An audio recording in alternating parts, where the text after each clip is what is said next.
how it's going tonight? I mean, we see the National Guard arrived. Was that just to... They're alongside of the state police. So they're Is this better? Okay. Oh, a couple of speakers have asked you to speak. Would you? I just got through speaking over there. Oh, you did? They've asked me to speak. Yeah, would you go and say something? I will. I don't have an issue. So, Chief, how's it going? I mean, the last 3 days have been pretty rough for you guys. Actually, the last 3 days were rough. The first 2 nights were roughest. We actually, last night, wasn't a good gauge for us. You know, we put the same plan that we've had in and made some tweaks, but we only had very small numbers of protesters yesterday. And the only people who were arrested were violating curfew. So we didn't have the looters, we didn't have those individuals trying to set fires on yesterday. But yes, over the last couple of days, we have supported peaceful protests, and we will continue to support a peaceful protest.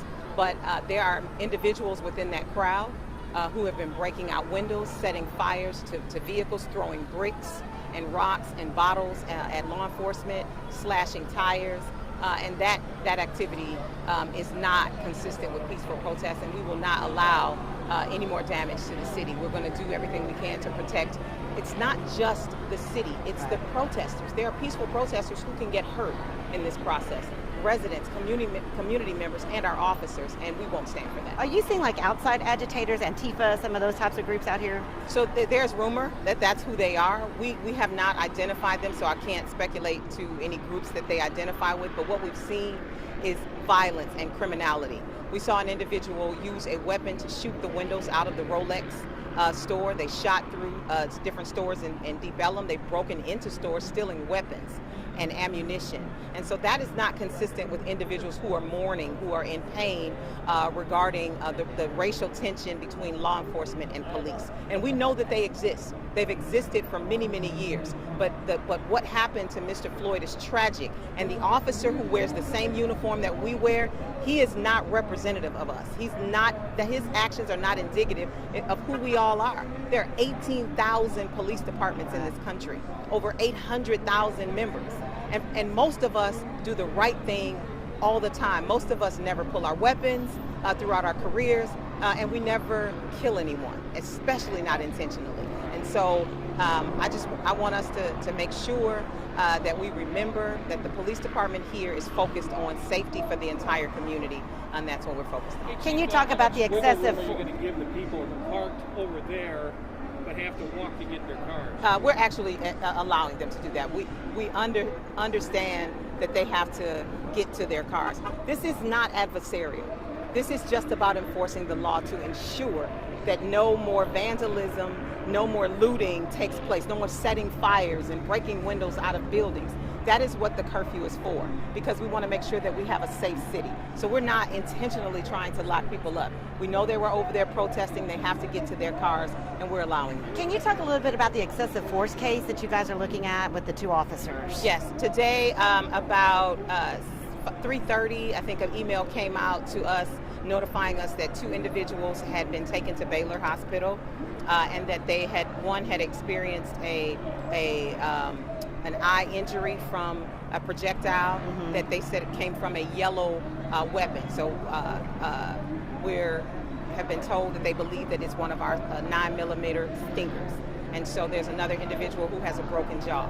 So what the Dallas Police Department has done, we sent our detectives out to the area to acquire any video. We're asking the community for their help because we're committed to this community as a police department and to our city, that if excessive force was used, then we're going to investigate and we're going to hold those officers accountable and provide them the discipline that they deserve relative to that. And one final question, why did you guys decide to not just write tickets last night but upgrade it to a Class B misdemeanor so that some of the protesters actually went to jail for violating the curfew, which you normally would get a ticket for?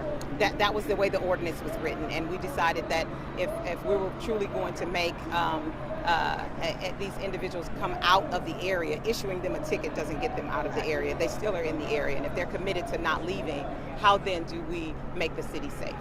So, Chief, there has been some people that have questioned why you guys didn't start arresting I can't people. hear you. Why you guys didn't start arresting people on the first couple of days, and it got out of control. Like they felt like y'all could have moved in with the arrest teams a lot sooner, but that they were given an order not to do anything the first 2 days. That is untrue. That's very disingenuous. They were always given an order that we are going to protect peaceful protesters. And if it gets out of hand, that they're going to arrest. And we made 31 arrests the first night. But it's very difficult to make arrests when you have a crowd, 700 or more. You have to be able to get in, identify the individuals who are causing the violence or causing the problem and get those individuals. So that was very difficult with that very large crowd, and they broke off into individual crowds of 100 or 50. So it was very challenging for us to do that, and it was definitely challenging on Saturday night. So we made about 31 arrests the first night. I think another 78 arrests, I think the second night, 132 arrests last night. So there have been arrests being made, and they've had the order to make arrests from the beginning. For a long time, and I've never seen A, use tear gas, B, what DPD has always done is hold back, wait, let the protesters shout, scream, do whatever they want without using the tear gas, using the stun grenades. And some people feel like that was more antagonistic. And I hear that the stabbing of the tires and the throwing of the water bottles, but they've done that in the past and not lobbed tear gas at protesters. So I'm not sure what they've done in the past, but I do know that there were bricks. A brick came through the window of an officer. When officers were standing outside, bricks were coming at their heads. And that's, if a brick hits an officer, it can cause serious bodily injury. So that is not the time to stand back. So in order for us to break up a crowd of about 700 who were throwing bricks, we decided to use the less lethal force to be able to disseminate that crowd. And I stand by the tear gas. I'm not sure what people did before me, but as the chief right now and keeping my officers safe, that's my priority. And so we decided to use tear gas. Can I ask a follow-up? Do you have a sense of like how many people were throwing bricks or how many bricks were thrown? I didn't stand there and say 1, 2, 3, 4. So I don't know. But what I do know is that we lost 26 vehicles that night due to broken windows for bricks, tires being slashed. And that's unacceptable. The Dallas Police Department will not be the target.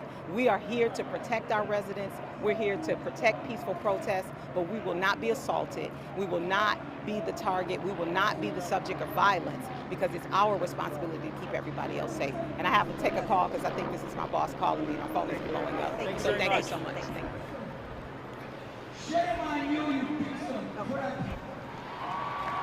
I'm here.